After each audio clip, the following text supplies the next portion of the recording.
Y'all, okay? I have the complete honor and privilege of doing the NBA update for you all right now here inside my own home, okay? But let me get this straight, okay? This is my parents' house, realistically, okay? I'm just, living with them since I currently can't afford a house on my own. But that's where you all come in, because you know why? Okay, because I'm doing a great job here on YouTube.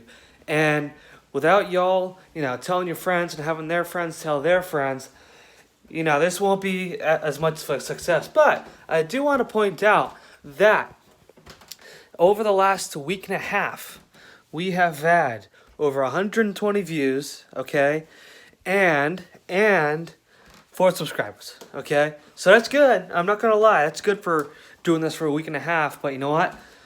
The reason why I say good is because it's still not good enough, okay? We need more, okay? I keep coming out with videos every day, so I need y'all to pick up your slack a little bit, all right? Give me some joy in my efforts here, okay?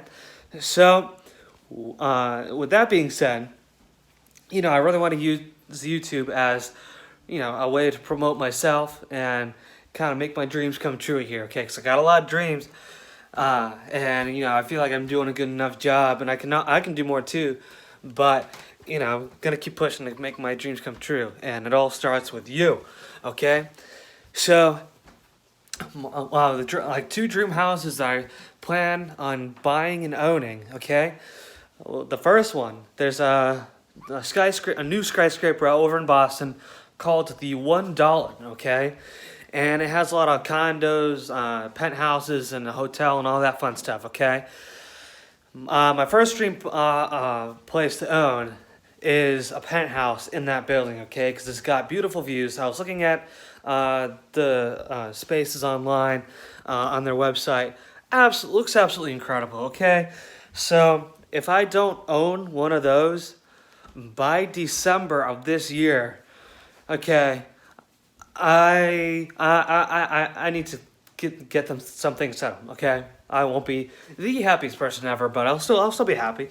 So that's my goal, is to promote myself and show y'all how much of an awesome and knowledgeable guy I am, so I can make a ton of money off of it at last, finally.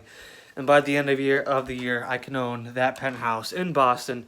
So whenever I fly up back home from school, I can just go straight there. Okay.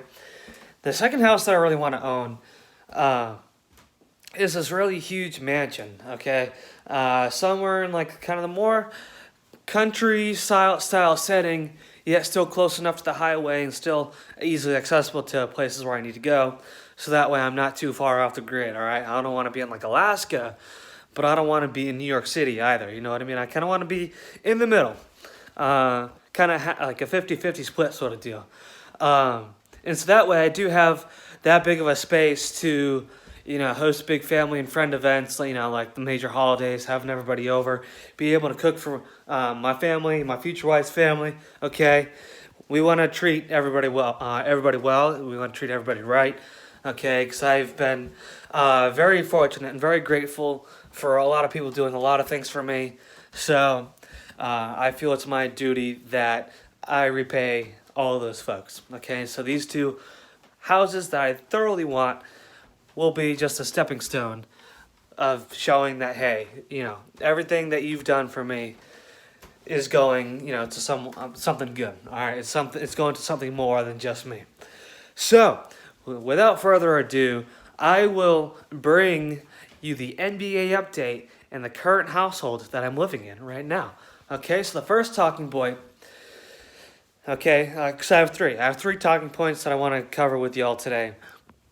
And actually, a big update for today. I might be coming out with 3 videos instead of 2. So you're lucky ducks. You know what I mean? Get to see more of me. I get to talk to you more. It's a win-win situation. So, with that being said, I have 3 talking points. The first one is NBA. The NBA apparently stands for the National Basketball Association. Okay, it's huge. Who knew that the NBA stood for the National Basketball Association? And that leads to my second point, okay? And probably this point and my next point that I'm going to make is going to be pretty huge, okay? I know I said this in another video, but I really want to stress this point, especially now that I'm actually talking about the basketball, okay? Is that 60% of the revenue for the NBA and, like, just bring essentially basketball teams, basketball organizations in general within the NBA, 60% of the revenue, comes from like merchandise, online stuff, TV stuff, and all that great, excellent deals and all that. Okay, I won't go into detail about that, but the majority, like 6% of the income comes from that side of the that side of the spectrum of the financial aspect. Okay, but the other 40%, okay, comes from the fans themselves. Like 40% of the money is getting the fans in the stadium, okay? The parking, the merchandise, the concessions, booze, okay? Everyone wants to booze, okay? They want to drink like crazy, as long as they're not driving, okay? So obviously, responsibility when it comes to the booze and alcohol and all that. So, keeping that in mind, money from getting people in a basketball arena is critical, okay? Because, I know 60% is a large number for the other side of things, but 40% is huge as well. 40% of your revenue is now going to be essentially gone because of this COVID-19 epidemic. And so, with that being said, that's a whole entire lost revenue of not being able to pay your employees that help you out, especially the employees that help throughout the whole entire process of a game day, okay? And this goes for every sport too, but now they're talking about the NBA, we'll just stick with that. You have so many employees, like a ton of people working for an organization during a game, and now all of those people, their jobs just got wiped out, okay? And now those folks aren't making any money.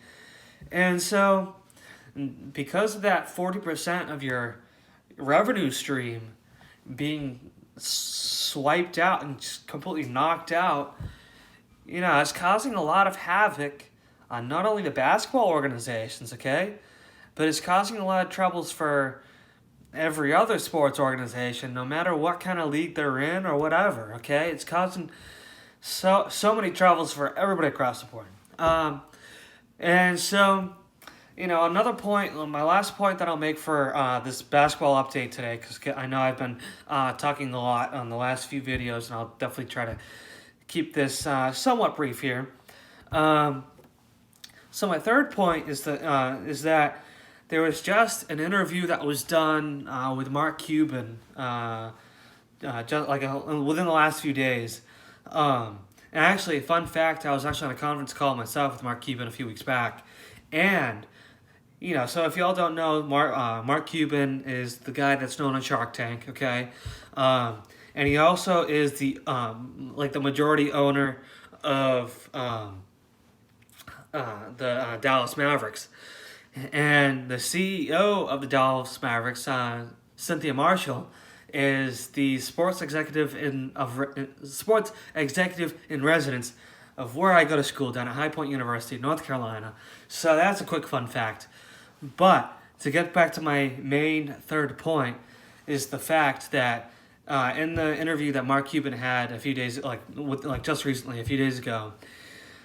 he was asked if he thinks that, number one, should the NBA shut down for the rest of the season? Number two, will the NBA shut down for the rest of the season? And he was like, heck no. The NBA should find a way to be able to kind of restructure the schedule, restructure, the divisions, just like the MLB is doing, or intends on doing, and just find a way to kind of condense everything, to get teams back to playing, even if it's no fans, get teams back in the stadiums, back to playing, and get those teams in the playoffs and have a champion crowned this year, which is a good idea. I think I can see that happening. I'm willing to see that happen. I know it's going to be very condensed, But it's something. And like I said earlier, the 60% revenue stream will, you know, somehow be there. So it's worth a shot. And the biggest thing for this whole COVID-19 epidemic is how to adapt to situations, right? And I keep saying this. I want to keep reiterating this. Every time you go into an interview from now on for pretty much any job or any position, is what did you learn about during the COVID-19 epidemic? And it's all, in my opinion, it's just all about being able to adapt, basically on the spot in different scenarios, okay? Because this, this epidemic scenario was just all of a sudden just thrown at us, like basically out of the blue, and we had to quickly adjust to it. We had to quickly adapt to it. Okay, so those are my points for today. Just a quick thinking, like a few quick thinking points for y'all as we celebrate this NBA Update Wednesday. Okay, I'll be coming out with a few more videos throughout the day, so be sure to check into those. And until I see you in a little bit, peace out from the State of Dream team. All right, I'll catch y'all soon.